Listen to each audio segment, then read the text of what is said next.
Hello students, welcome to Hindi course. Today we will start Hindi Gadya lesson number 2 Kaki. In this chapter we will first see the word meanings and I will explain the summary. In homework you have to read the chapter on your own from the ebook. So let us start. इस lesson में word meaning पहला है कोहराम। कोहराम का अर्थ है रोना, चिल्लाकर रोना। शब्द दाह संस्कार। दाह संस्कार का अर्थ है मुर्दे को जलाने की क्रिया। वर्ड है आवरण, अर्थ पर्दा। ताका देखना। अन्यमनस्क जिसका मन कहीं और लगा हो। अनंतर उसके बाद। समवयस्क समान उम्र का। ओछी छोटी। अकस्मात अचानक। मुखबिर भेद खोलने वाला। शक पकाकर घबराकर। हतबुद्धि जो कुछ सोच पाने की अवस्था में न हो। विलाप रोकर दुख व्यक्त करना। उपद्रव बहुत ज़्यादा शोर मचाना। अबोध अज्ञानी। रुदन रोना। अंतःस्थल मन के भीतर। इस प्रकार से आपने कठिन शब्दों को तो समझ लिया है, इनके अर्थ आपको समझ में आ गए हैं। अब आप इस पाठ के सारांश को देखेंगे और जो आपकी कहानी है ई बुक में से आप देख करके पढ़ोगे, आपके उस पर डाल देंगे हम। अब सारांश देखिए। जब श्यामू सवेरे उठा तो देखा कि घर भर में रोना पीटना मचा हुआ था। उसकी माँ सफ़ेद कपड़े में लिपटी हुई भूमि शयन कर रही थी, अर्थात धरती पर लेटी हुई थी, और लोग उसे घेरे हुए विलाप कर रहे थे। जब माँ को उठाकर ले जाने लगे तो श्यामू ने बहुत उपद्रव मचाया, यानी वह बहुत रोया और परेशान हुआ। वह बोला, काकी सो रही हैं, उन्हें इस तरह उठाकर कहाँ ले जा रहे हो? मैं न जाने दूंगा। राम राम करके किसी तरह दासी ने उसको घर पर संभाला। लोगों को विश्वास दिलाया कि उसकी काकी उसके मामा के यहाँ गई है। लोगों ने उसको विश्वास दिलाया कि उसकी काकी उसके मामा के यहाँ गई है, पर सत्य अधिक दिनों तक न छिपा रह सका कि उसकी काकी मामा के यहाँ नहीं बल्कि राम के यहाँ गई हैं। वह प्राय अकेला बैठा बैठा शून्य से आकाश की ओर ताका करता। एक दिन उसने आकाश में पतंग उड़ती देखी। यह देखकर उसका हृदय खिल उठा। उसने विश्वेश्वर से पतंग मंगवा देने के लिए कहा। उन्होंने इसकी बात पर कुछ ध्यान नहीं दिया।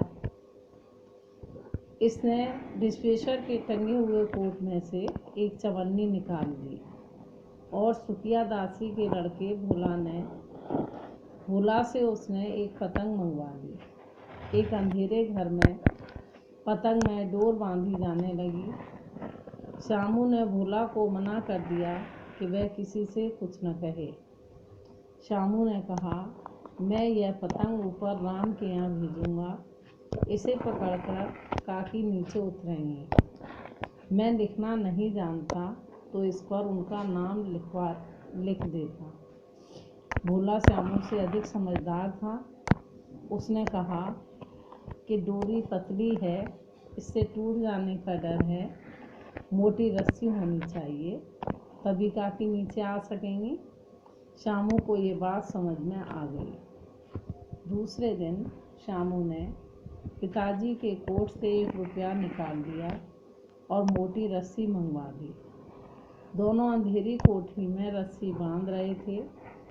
एक कागज़ के टुकड़े पर काकी लिखवा लिया था कि अचानक विश्वेश्वर कमरे में आ गई और उन्होंने श्यामू से पूछा कि क्या उसने उनके कोट से 1 रुपया निकाला है। भोला डरकर मुखबिर बन गया और उसने पूरी बात बता दी। विश्वेश्वर ने श्यामू के 2 तमाचे जड़कर कहा कि चोरी करना सीख रहा है तो जेल जाएगा। उन्होंने पतंग फाड़ डाली। भोला ने बताया कि वो यह कह रहे थे कि इस पतंग के द्वारा काकी को राम के यहाँ से नीचे उतारेंगे। विश्वेश्वर हतबुद्धि होकर वहीं खड़े रह गए और उन्होंने फटी हुई पतंग उठाकर देखा। उस पर चिपके हुए कागज पर लिखा था काकी। तो इस कहानी में बालक की मनोदशा को स्पष्ट किया गया है कि एक बालक किस प्रकार से अपनी प्रिय माता से दूर होने पर परेशान होता है, विलाप करता है। अब आप देखोगे कहानी का उद्देश्य। इस कहानी में कवि ने यह बताने का प्रयास किया है कि बच्चे अपनी माँ से कितना प्रेम करते हैं। श्यामू अबोध बालक है। अपनी माँ के मरने के बाद उसने बहुत उपद्रव मचाया था कि माँ को कहाँ ले जा रहे हैं। बाद में उसे पता चला कि उसकी माँ राम के यहाँ गई हैं। आकाश में उड़ती हुई पतंग देखकर उसका मन प्रसन्न हो गया कि पतंग के द्वारा मैं अपनी माँ को नीचे उतारूंगा। उसने अपने पिता की जेब से 2 बार में 1.25 रुपये निकालकर, एक बार चवन्नी, दूसरी बार 1 रुपया निकाला और पतंग और मोटी रस्सी मंगवा दी। अपने भाई से काकी एक कागज़ पर लिखवाकर पतंग पर भोला ने चिपकवा दिया। भोला और श्यामू एक कोठरी में पतंग में रस्सी बांध रहे थे। तभी उसके पिता ने आकर उसे डांटा और रुपये के बारे में पूछा कि मेरी जेब से रुपया निकाला है। डर के मारे पतंग और रस्सी मंगवाने वाली बात भोला ने उन्हें बता दी। पिता ने गुस्से में आकर पतंग फाड़ दी। भोला ने बताया कि श्यामू इस पतंग के द्वारा अपनी काकी को राम के यहाँ से उतारना चाहता है। विश्वेश्वर, जो कि श्यामू के पिता हैं, फटी पतंग उठाकर देखा तो उस पर काकी लिखा हुआ था। वह हतबुद्धि होकर, एकदम विस्मित होकर वहीं खड़े रह गए।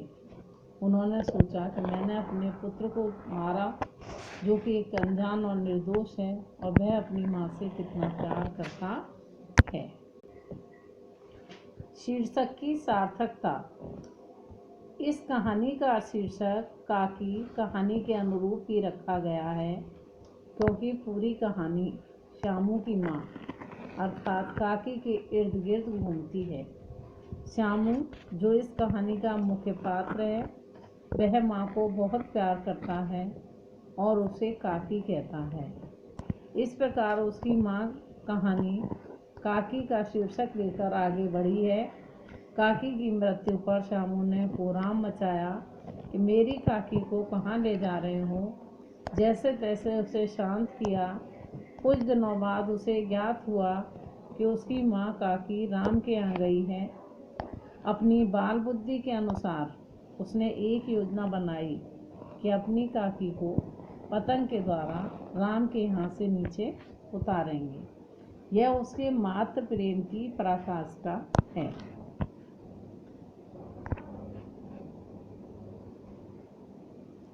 अब इसमें चरित्र चित्रण के लिए कुछ पात्र दिए हुए हैं। पात्रों के चरित्र चित्रण देख लीजिए। श्यामू का देखेंगे पहले। श्यामू काकी कहानी का प्रमुख पात्र है। वह एक अबोध बालक है। वह भावुकता से परिपूर्ण है। जब उसकी माँ काकी का देहांत हो जाता है तो वह उसे उठाने नहीं देता।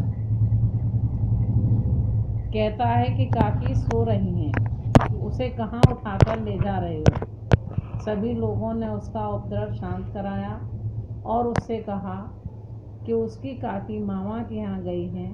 वह अपनी माँ को बहुत प्यार करता है। अपनी अबोध योजना के अनुसार वह बालक अपनी माँ को पतंग के द्वारा राम के यहाँ से नीचे उतारना चाहता है। उसके हृदय में माँ की मृत्यु का शोक बैठ गया है। वह अकेला बैठा बैठा आकाश की ओर देखता रहता है। श्यामू का मित्र भोला है। वह उससे थोड़ा समझदार है। श्यामू काकी के लिए कई दिन तक लगातार रोता रहा। अन्य बालकों की तरह वह भी अपने दुख को नहीं भूल पाता है। दूसरा पात्र है इसमें भोला, जो श्यामू का मित्र है और उनके घर में जो सुखिया दासी थी वह उनका बेटा है। वह श्यामू से थोड़ा समझदार है, इसीलिए उसने पतंग की पतली डोर टूट जाने के भय से मोटी रस्सी मंगवाई। वह श्यामू के साथ उसकी योजना में शामिल था। वह डरपोक है, इसलिए विशेषज्ञ की डांट के बाद सब कुछ सच सच बता गया। भोला का हृदय अबोध है और एक सहयोगी मित्र है। तो इस प्रकार से मैंने आपको पूरी कहानी सारांश के रूप में समझा दी है। ई बुक से आप सब इस पूरी कहानी को पढ़ लेंगे। कहानी पढ़ने के बाद आपको कहानी समझ में आ जाएगी। अगले सेशन में मैं आपको कुछ महत्वपूर्ण अनुच्छेद दूंगी और अनुच्छेद के अनुसार आपको जैसा पहले लेसन में लिखा था उस तरह से प्रश्नों के उत्तर आदर्श प्रश्न पत्र के रूप में दूंगी और कुछ आपको होमवर्क के लिए दिए जाएंगे।